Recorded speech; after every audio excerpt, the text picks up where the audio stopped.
Omniverse.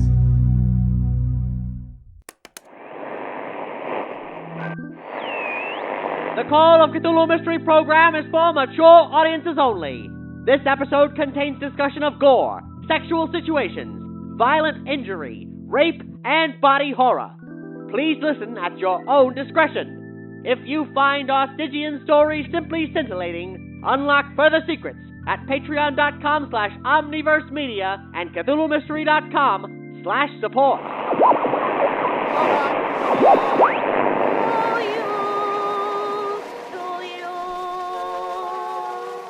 There. What, who's all these folks are coming?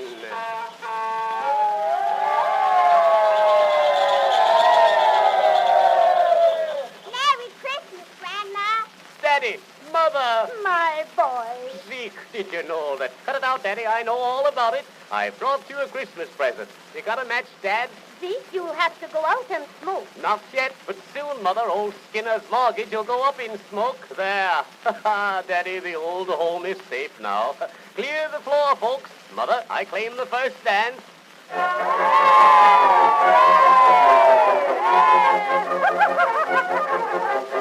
Good for you, Grandma. Wasn't that nice? Why, look at the hour. It's past your bedtime, isn't it? Run along now. Don't let this old voice in the box keep you up. I'm sure you have a busy day ahead of you, and gosh, surely there's some warm milk in reach to help you on your way. Just flick that dial, and we'll be here when you wake up. Are they gone? Oh, you know very well who. Anyone who'd be caught happily listening to that trek. Now, I'm no Scrooge. I've got Christmas spirit aplenty, but there's sweets enough this time of year without it being grotesquely saccharine. On behalf of WIS, I humbly apologize for my station manager's taste in holiday programming. But nighttime is my time, so let's indulge in some more complex flavors, shall we? Just a little nip. I won't tell if you don't. Fortunately, I've got just the thing to cleanse your mental palate, or more like, dirty it up. Something oozy, gnarled, hissing, moaning in pain. Or is it pleasure? Something from beyond. Tonight, we continue the Call of Cthulhu Mystery Program's Arcane Advent Adventure through Lovecraftian cinema in this special presentation of Cthulhu Cthommentary.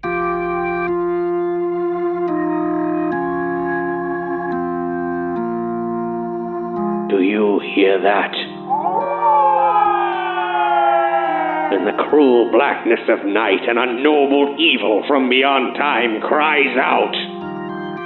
What dark deeds unfold on the streets of Arkham, and which unwitting souls, innocent or impure, will succumb to the maddening call, the call of Cthulhu.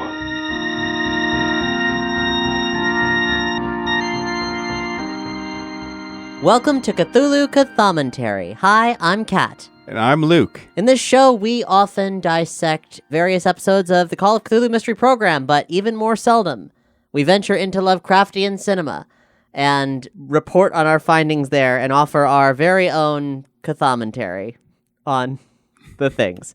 So far, we've only done one of these, The Color Out of Space. This time, we're talking about From Beyond, the 1986 classic from Empire Pictures. It's a sort of spiritual successor to their adaptation of Re-Animator, involving the same writer and the same director. That is, Stuart Gordon, the director, and Brian Yuzna and Dennis Powley, the writers. And returning actors from Re-Animator, Jeffrey Combs and Barbara Crampton. Empire Pictures, of course, is the company that folded and then became Full Moon. So this is one in a long, intermittent series of Lovecraft adaptations. But of course, the original story From Beyond was written by Lovecraft in 1920 and first published in June of 1934 in The Fantasy Fan.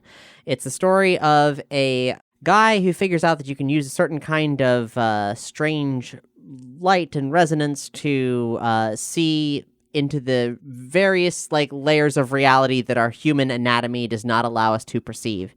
And of course, in doing so, encounters horrific things that the human mind should not comprehend.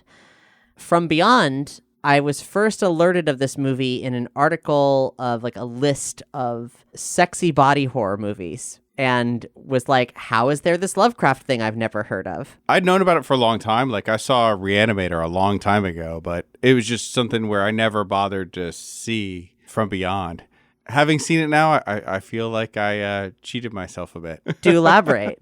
Well, I mean, it's just fun, schlocky 80s weird horror. There's just a lot of weird stuff going on in that movie that it's like B-movie nature allows it to be that way. Now, I haven't seen Re-Animator, and you have seen Re-Animator. In terms of like production and tone, Pretty close. Pretty close. Yeah, just like different angles on things. This one's more pink and purple lights and pulsing flesh. The other one's more reanimated corpses and decapitated head cunnilingus. Well, that sounds interesting. It's equally as horny, is what I'm saying. Okay. You've given me a very, I don't know if it's good, but at least intriguing reason to dip my toe into those hellacious waters. Yeah, I mean, it's not pleasant. It's just one of those things where it's, once you see it, it's there forever. Good. Good. It's interesting, actually, because like I have a deep love and affinity for Empire Pictures films from this era that I've seen. Terror Vision is one of my favorite campy horror comedies. I really like Dolls, which was filmed on the same soundstage in Italy that this movie was filmed. But in those cases, like I'd say that both of those, like as campy as they were, the production value was higher and the campy writing was tighter than this movie, which I was surprised by because this is held in some esteem. It wasn't bad, but it was like, gosh, I mean, like maybe I'm just not used to Jeffrey Combs, but like that performance was, I mean, all the performances were really stilted, seemingly on purpose, but he was at another level entirely of over-dramatized behavior. I mean, maybe that's the character. I don't know. How's this stack up in the Combs chronology? Well, I mean, like, the nice thing about the Re-Animator is you know exactly what you're getting with Jeffrey Combs' cold open on it. Unlike in this, where his character is like definitely goes on a journey into a lot of different places. Like in Re-Animator, he is a man of singular focus, and that focus is intense and insane. Kind of like your comparison to Nick Cage. You know, he's got some strong Nick Cage energy to him. In terms of the Cthommentary chronology, we went from a Nick Cage performance to a Jeffrey Combs performance, and I'm watching Combs and I'm thinking, like, who do you think you are? Like, who do you think you are? Because his preposterous delivery, I can tell that it's intentional, but it's not stylized. And that is where Nicolas Cage thrives. Over the top, extremely stylized performances. Yeah. I'm like, give me a little bit more. Give me a little bit more, but also less. The, like, weird intensity really, really well suits Re-Animator, and that's probably why it's of the two, like, the more, I guess, probably more famous and popular. Like, a lot of people like From Beyond, but I think Re-Animator is at a whole nother level of, like, weird B-movie cult classic. Yeah, so let's hit up the plot of the film adaptation of From Beyond, because the Lovecraft story is a short story. It's a good premise. It's one of those framed thing of, like, hey, this thing happened, let me tell you about it, and then it's mysterious. It was begging to be adapted into something longer because it's a good idea. But in this case, the way that they've expanded this film is they invent a new character, the lead antagonist, who is Edward Pretorius, and he's the scientist who's developed the resonator. And then his assistant is Dr. Crawford Tillinghast, who's the character from the actual short story. Yeah. And the backstory therein is that you don't get until kind of the middle of the movie is you sort of get the feeling that Tillinghast is this kind of like doting subordinate who's kind of getting like abused or doesn't speak up for himself or something. He feels impotent in his own way. A bit of a Renfield. 100%.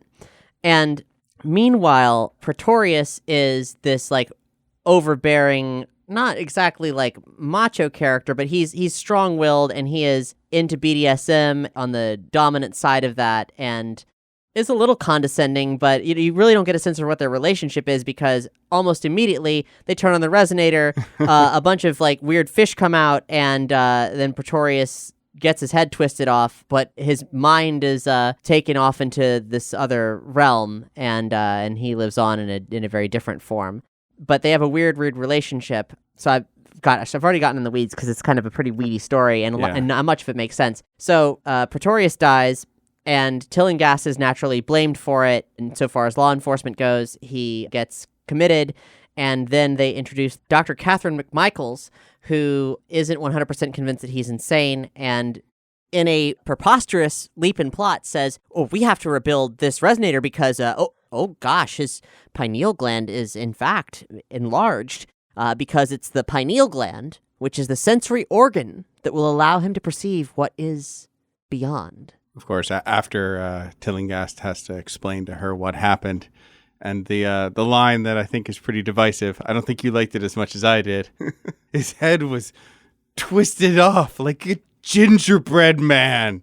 Yeah, I mean, I think that line was important. It was important in letting me know at what level of seriousness I could take the movie, and the answer is pretty low. But good on them. That was even the framing of that shot was as strange as the line. Yeah. So the other character that's important here is Detective Bubba Brownlee, who is assigned to watch over this weird operation as this doctor oversees this potentially schizophrenic murderer. They're gonna rebuild a machine, and why is any of this allowed? It doesn't matter. It just happened. So work with it. He's in there because they don't know his condition. She's an expert in the psychiatric field that they think is related to his problem, and so she's like, I think I can prove that he's not crazy. And so let's solve a murder, I guess. Yeah. Got to find out. I mean, who knows? There could be a monster out there twisting off people's heads. Could be. Like a gingerbread man. Dr. Catherine McMichaels is played by Barbara Crampton, who was also in Re-Animator. And Detective Brownlee is Ken Forey, who is in the original Dawn of the Dead, and a lot of other cool stuff. And looks like he's having fun hamming it up. He is good at what he does. And what he does in this film is mostly say the practical, reasonable thing. A lot of that. Yeah, just like reacting to, wait, why are you doing this? That's stupid. We have to get out of here. Like, make all this stop. But of course, no one listens to him. This movie, okay, so it is sexy, but it's not, it's in the grand style of especially 1980s, but most horror in general, it doesn't know what it's saying. There's a lot of horror movies that have a lot to say about BDSM, but don't know what they're saying. And I can never tell, like, does this come from a lived experience of, oh, I'm in that lifestyle, but I know I can't talk about it and everyone demonizes it, so I've got to write a story like this, or what? And there's also a huge bunch of potential trans readings throughout a lot of the experience, particularly in the second act, because the actual nature of the film and what the reality of the other reality is, it kind of warps, everyone's motivations change throughout the movie in a lot of different ways. There's no one reading of this because there's no consistency. Yeah. It just is, they go to the house, they rebuild the resonator, they all experience this stuff, which is mostly like eels and jellyfish. For some reason, they were not described as sea creatures in the short story. Yeah, but, and immediately becoming aroused. Yeah, apparently. There was this one moment of, a scene happens where they meet Pretorius in, his new form, which is his form, but isn't his form. But a little mushier. Yeah, mushier. The consistency of mashed potatoes. Yeah. And he's naked, but you don't see anything but his butt. But then, in the next scene, Brownlee says that he had a raging hard-on or something like that. I think that's when they first switch it on. Tillinghast is looking around kind of manically, and then the doctor starts giving him the eyes, and then they're kind of staring at each other, and then Detective Brownlee is just watching them with this uncomfortable look on his face. I think that's kind of the situation he's referring to at the beginning of it. But, there's kind of a lot going on with the mashed potato Pretorius and all of that. Yeah. Essentially, he's saying that, his consciousness collided with another consciousness, and it was highly erotic, and now he lives in there, and he wants everybody else to live in there, too. And he can exist as long as the resonator's on. So if you're getting attacked by a bunch of jellyfish or something, and the resonator's on, well, boy, that sucks, but you can turn it off, and then all of a sudden, if it's got you, say, lifted in the air, you plummet to the floor because those things that were there cease to exist. If the resonator's on, you can see them, they can see you. Problems happen. They're always around us, but neither of us can see each other or interact with each other. And things just kind of escalate from there because the junkie analogy is made by Brownlee to the doctor of hey, you're hooked on this. Oh, yeah. Later on, after she switched it on a couple of times. Yeah. And eventually, like, a big sandworm shows up in the basement for no reason, but it's cool looking, like a giant leech. And Tillinghast gets sucked on it for a little bit until the resonator gets turned off, and then he plummets to the floor, like, kind of chewed on and missing all of his hair. With all the hair sucked from his body and a bunch of, like, rashes. Yeah. Then the doctor has this moment of sort of awakening where she opens up the dungeon closet and gets a cool leather outfit, and then Tillinghast has developed such an advanced pineal gland that it extends from his head like a anglerfish. Well, I think she does the outfit even before he gets that. Yeah? Yeah, she does the outfit after the worm sucks all his hair off and he's like badly injured and is just laying in the sex dungeon bed. That's where she's kind of hanging out in there, because it's during the point when the detective is like, no, we're leaving, everybody. I'm gonna go pack the stuff in the car, put your clothes on, and while he's out doing all that stuff, that's when she changes into her leather outfit and then starts to fondle the semi-conscious Tillinghast. Yeah, so we'll get back to that in a deeper analysis that's to come. In terms of, like, the plot layout, the rest of the song and dances, everyone presents themselves to be thoroughly crazy. The resonator goes on one last time. A bunch of, I don't know, Dippin' Dots attack everybody. Yeah. And they eat their flesh, and unfortunately, Detective Brownlee gets horrifically devoured. Yeah. Really, probably the most disturbing image of maybe, though the competition does actually get pretty fierce. Yeah, in a surprising way at the very end. Yeah. There's some visceral shit, the commendably visceral, weird shit that happens in this that kind of, honestly, does it make a lot less sense than a Cronenberg situation? Yes. But might it actually be more disturbing? In some regards, yes. Depending on the Cronenberg. It's got some good stuff going on in there. Yeah, like I think that might be why a lot of people like From Beyond. Like, Re-Animator is not Shakespeare, so to speak, but it's probably a tighter story. But From Beyond has, like, all this cool, crazy, like, weird body horror stuff going on to it. Visceral, like, wet, very tactile special effects. If you like your fleshy, lumpy foam molds covered in assorted jellies, this is the movie for you. Yeah, 100%. Things get real bad. And by this time, they've lost control of it. Like, this time it turns on, they don't do it. It it by itself. Pretorius kind of somehow magically reaching out from beyond. Yes. The film title does get said gracelessly. And the doctor and Tillinghast end up getting committed, and there's this whole third act I really didn't expect where Tillinghast, with his new angler gland dipping out of his head, realizes that he sees things in a different way now, and the things that look most delicious are brains. And so he starts sucking people's brains through their eye socket, I guess. Like you do for a little bit, and eventually they both escape back to the house where... Yeah, at this point, they've done a reversal where she's on the destroy it train, and he's on the got to get back there to stop her train, where it's kind of before it was kind of the reverse. Yeah. It's weird because Tillinghast is always a manic character. We never really see him not be a little crazy, but his motives for his craziness shift a bit. Yeah. And gosh, all these characters are so, like, they're all troubled, except for Detective Brownlee. Yeah.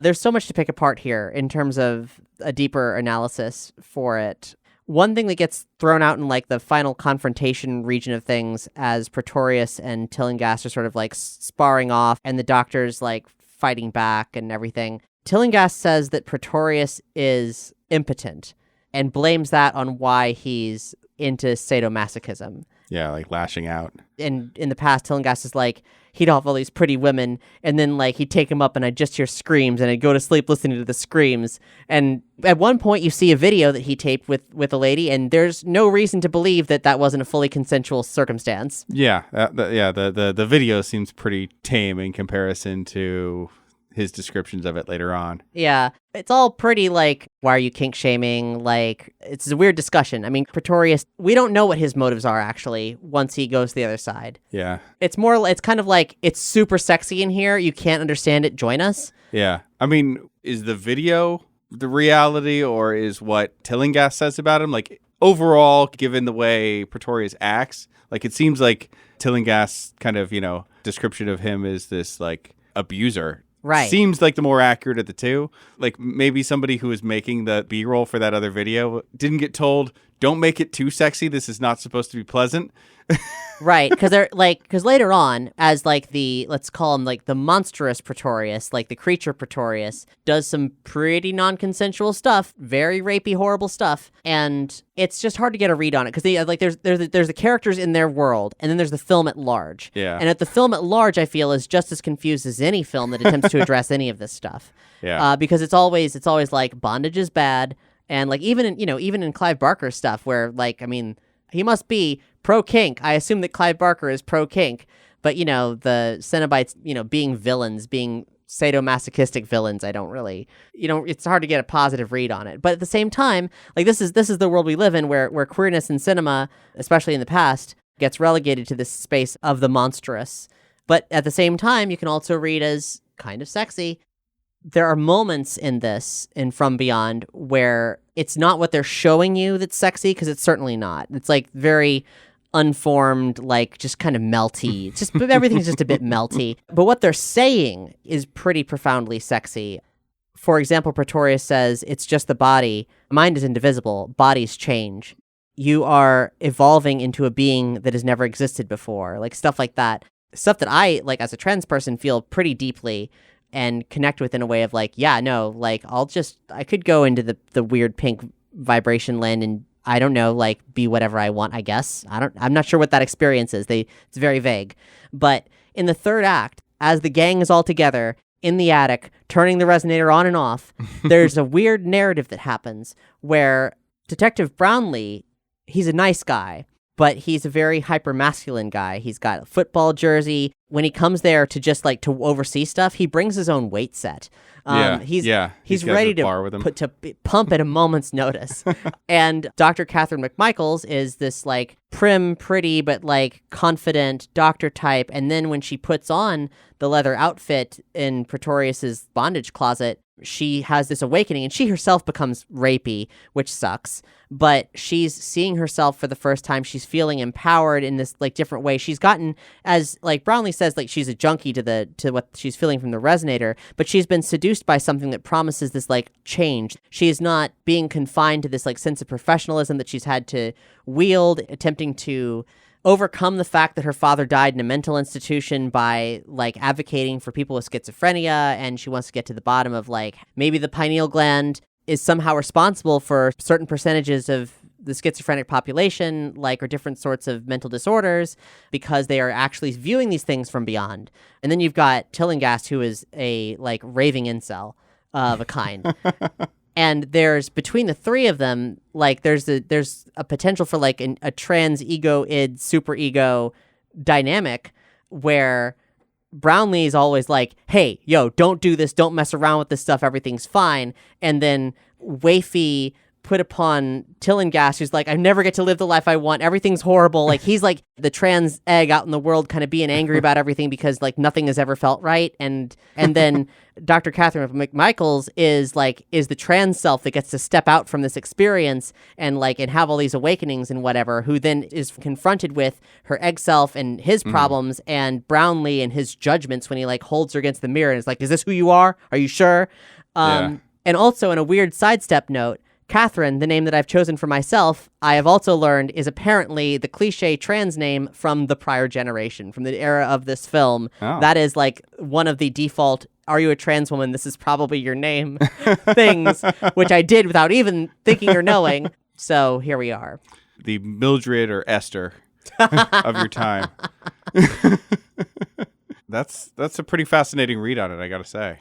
Like, that only works for the second act. It totally falls apart. Yeah, well, and I mean, it kind of gets into there's a subtle aspect to it with the Doctor, where ultimately the reason she wants to destroy the resonator is not because the resonator is bad. Like her whole reason for destroying the resonator is because if the resonator stays active, Pretorius can come back. Yeah. Ultimately, after she has her awakening and then kind of gets shook out of it and becomes a little more lucid, like.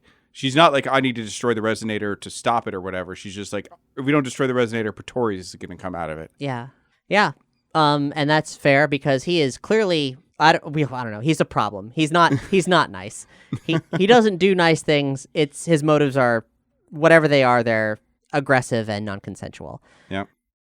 Before we watch this, I started to reread From Beyond the original story and I haven't finished it yet, but I want to hit it up again because having seen this adaptation, and I do, like, now I'm like, I totally understand why this landed so much for different people because it also speaks not just to the trans experience, but also in a lot of ways, like the seduction of BDSM and stepping into that world and feeling judgments about it and all that stuff. And all of these potentially positive narratives are harmed by both the judgment of the time period and then also the fact that this is a horror movie ultimately and everything is off the rails all the time. Yeah. Interesting ideas, flawed presentation. Yes. It comes up a lot when you're dealing with this kind of stuff. Never once knows what it's saying, seemingly.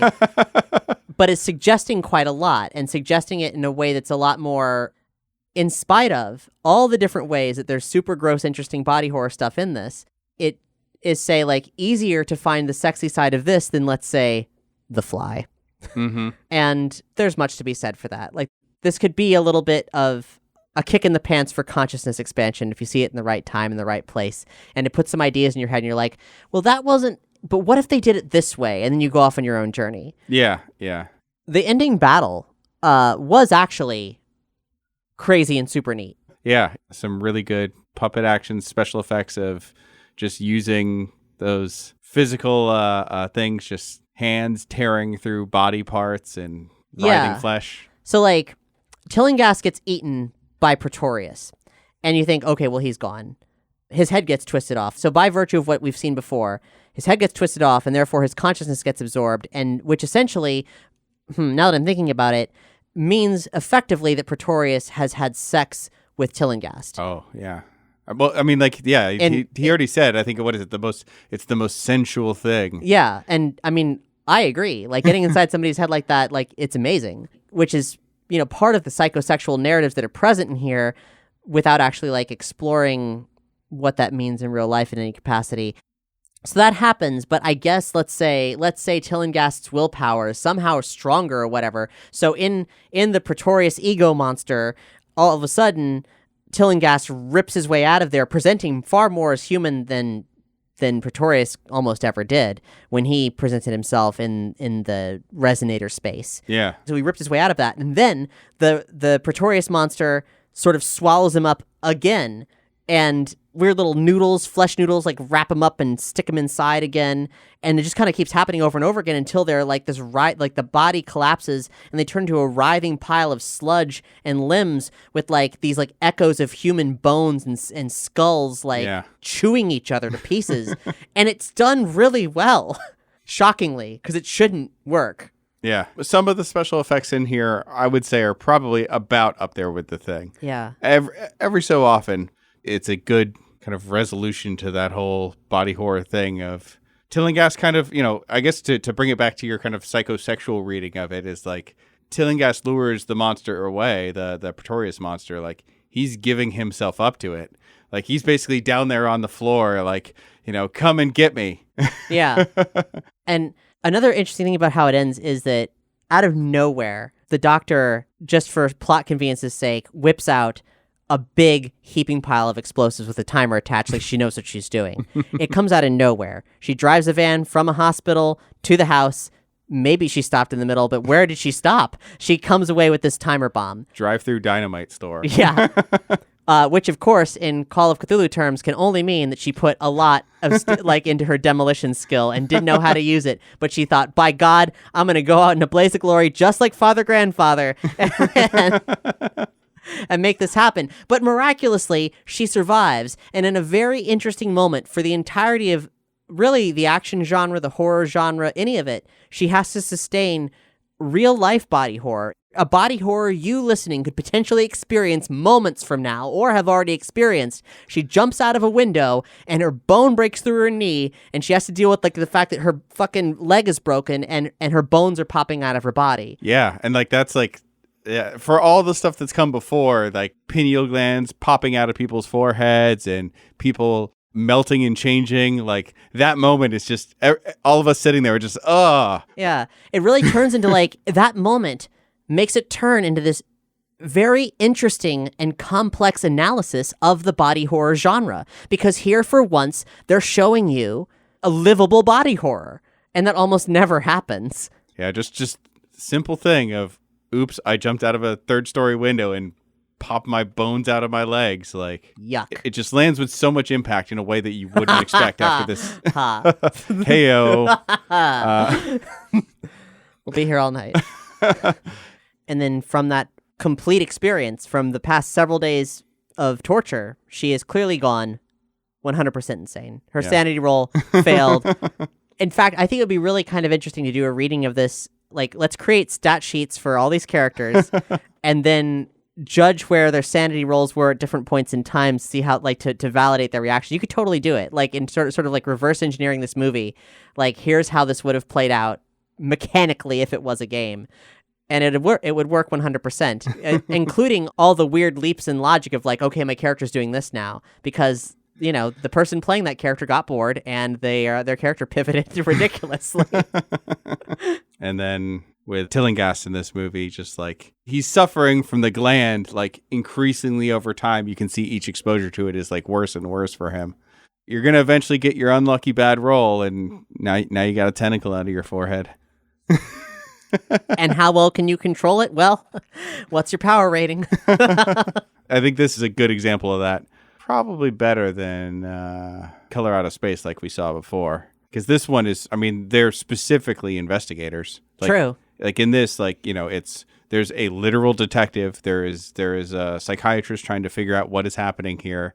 And then there's someone who's had a horrible mythos experience in their backstory.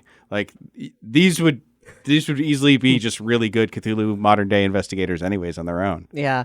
Gosh, it would it would be an interesting psychological experiment to take 3 people who have never seen this movie and do not know this story and give them character sheets based on these characters and see what choices they make into an alternate reality of From Beyond.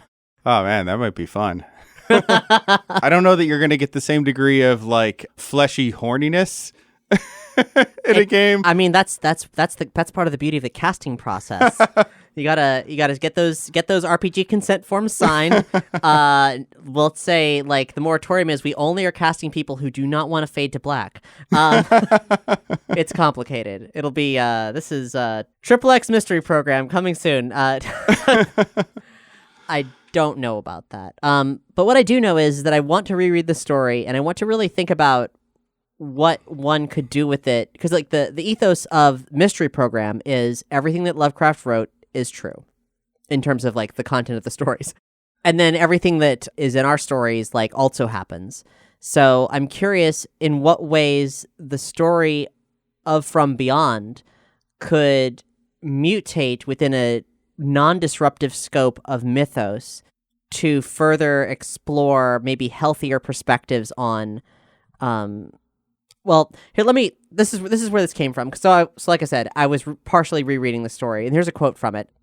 What do we know of the world and the universe about us? Our means of receiving impressions are absurdly few, and our notions of surrounding objects infinitely narrow. We see things only as we are constructed to see them, and can gain no idea of their absolute nature. With 5 feeble senses, we pretend to comprehend the boundlessly complex cosmos, yet other beings with a wider, stronger, or different range of senses might not only see very differently the things we see, but might see and study whole worlds of matter, energy, and life which lie close at hand, yet can never be detected with the senses we have.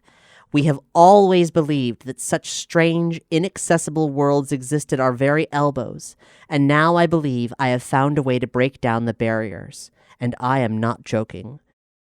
And what's interesting about that is that could also be a conversation about meditation, or any consciousness-expanding drug, or any kind of way to reach beyond.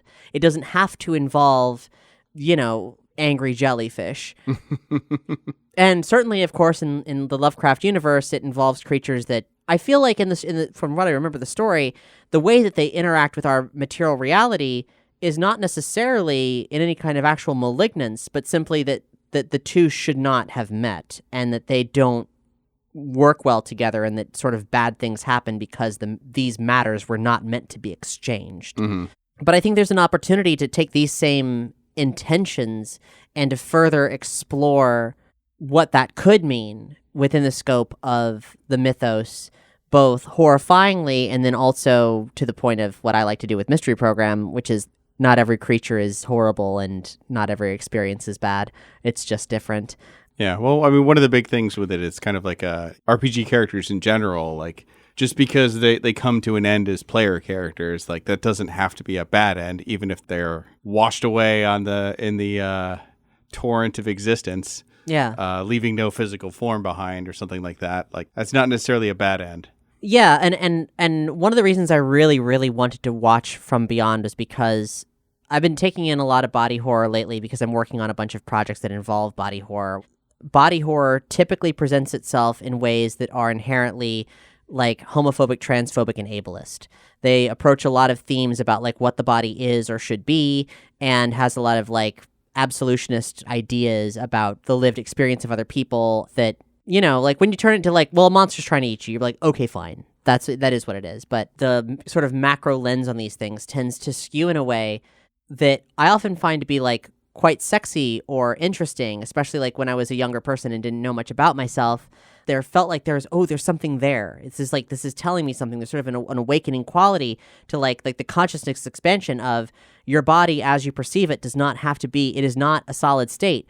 All of our media and all of our society invite us to dismiss the notion of change, but we are constantly changing. Change is the only constant, and our bodies are constantly mutating and growing and developing. And like even movies like M. Night Shyamalan's, what's it called? Older, the beach where you get old and die. I have not seen it yet. I haven't seen it yet either. But like, so that's considered a body horror film. But like, it takes the premise of aging and makes it in such a way so that if you're, say, a child, all of a sudden you have to deal with having an older body, and that is, because it's abrupt, it's horrific. But being old, though, you know, certainly there's plenty of dangers to being old. It doesn't have to be a scary and horrible thing, and you don't have to hate yourself for it. But so much of our society is built around hating yourself because you're old. It's all very complicated. And From Beyond both invites you to get turned on by body horror, and then also says, yeah, but it's bad. Slap your hand. How naughty of you to grab a hold of that. Yeah. And since we literally just watched it, I'm still forming a lot of thoughts. Maybe some of this, like, coming in with a more modern lens on it, I think people probably take it a little differently now than it may have been taken at the time. Kind of like what I mentioned, where she really wants to destroy the Resonator because of Pretorius, right? Not because of the Resonator itself. And Tillinghast is deliberately eaten. Like he consents to that, and that is what overcomes Pretorius. So like, I don't know, like there's, I guess, you know, it could be reading too much into it, but there are just elements of that there that I think make it a little more redeemable. Mm-hmm. But yeah, like you said, it doesn't know what it wants to say. It probably wasn't made to deliberately address a lot of that stuff. So of course, it's going to be a mess. But it's always interesting to me when something can have so much allegory built into it, when presumably written by like cis and heterosexual people, and yet somehow so queer in its own way. And I think that speaks to sort of like a lot of what's happening in the subconscious of folks. Like a lot of these things come out from the people it comes out from due to like subconscious interference, like in a lot, well, interference probably isn't the right word, but like, you know, projection, let's say. And I always find that intensely fascinating. There's no real greater statement there. I just find it to be very interesting. Yeah, no, I'm with you on that. Maybe we'll have to take in some more body horror and kind of compare and contrast. No complaints there. The more, the better. I take in the body horror of old so I can make the body horror of new, which is almost exclusively sexy and good and not sexy and bad. But there is a 2013 movie, which I only found out about today. Banshee Chapter loosely adapts both From Beyond the movie and From Beyond the short story into something perhaps legally distinct from either. I don't know. I haven't even watched the trailer yet, but it's out there and it's more modern, so I am quite curious. Yeah, it'd be interesting to see. Yeah. So we'll see what happens with further journeys into Lovecraft cinema, and we will see you next time. Adios.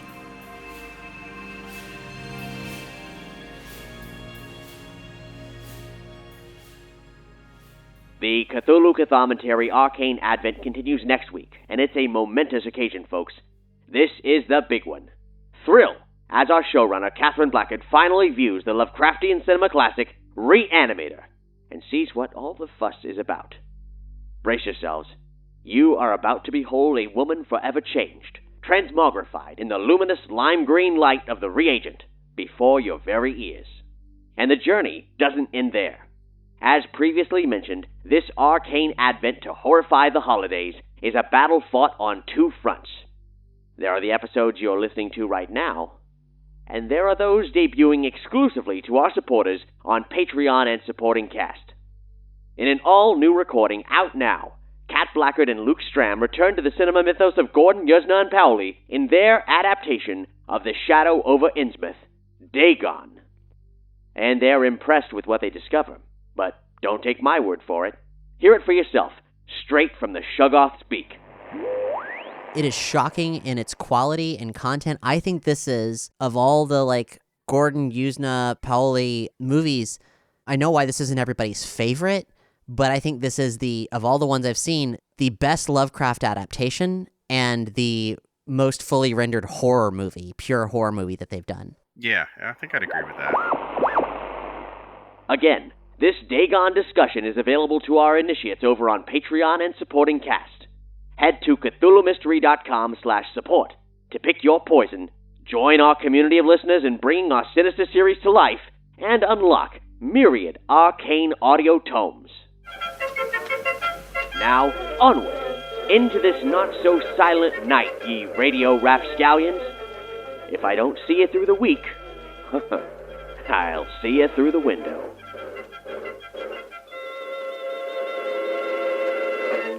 Thanks for listening to the Call of Cthulhu Mystery Program. This series is made possible thanks to the generous support of our producers, Amber Devereaux, Becky Scott Bailey, Bob Hogan, CB, Joe Tank Ricciardelli, Josh King, McDribble Deluxe, Miona MK86, Patrick Webster, Sean Hutchinson, Sean T. Red, and our executive Patreon producers, Big Bad Shadow Man, Marcus Larson, and Jamieson Malone. You can join the team at CthulhuMystery.com/support. And if you enjoy this podcast broadcast, please rate and review us on Apple Podcasts, Podchaser, or Spotify. The Call of Cthulhu Mystery Program is recorded and produced in Orlando, Florida, and Louisville, Kentucky, on land stolen from their indigenous people, the Timucua and Seminole, and Shawnee, Cherokee, Osage, Seneca Iroquois, Miami, Hopewell, and Adena. Acknowledgement of the first people of these lands and the lasting repercussions of colonization is just the beginning of the restorative work that is necessary. Through awareness, we can prompt allyship, action, and ultimately decolonization. For links to aid indigenous efforts and to learn more about the First Nations of the land where you live, visit CthulhuMystery.com/landback. Our original score is composed and performed by Ryan McQuinn and Mike McQuinn of Neon Dolphin, home for all your custom music needs and more, neondolphinmusic.com. This has been the Call of Cthulhu Mystery Program. Good night.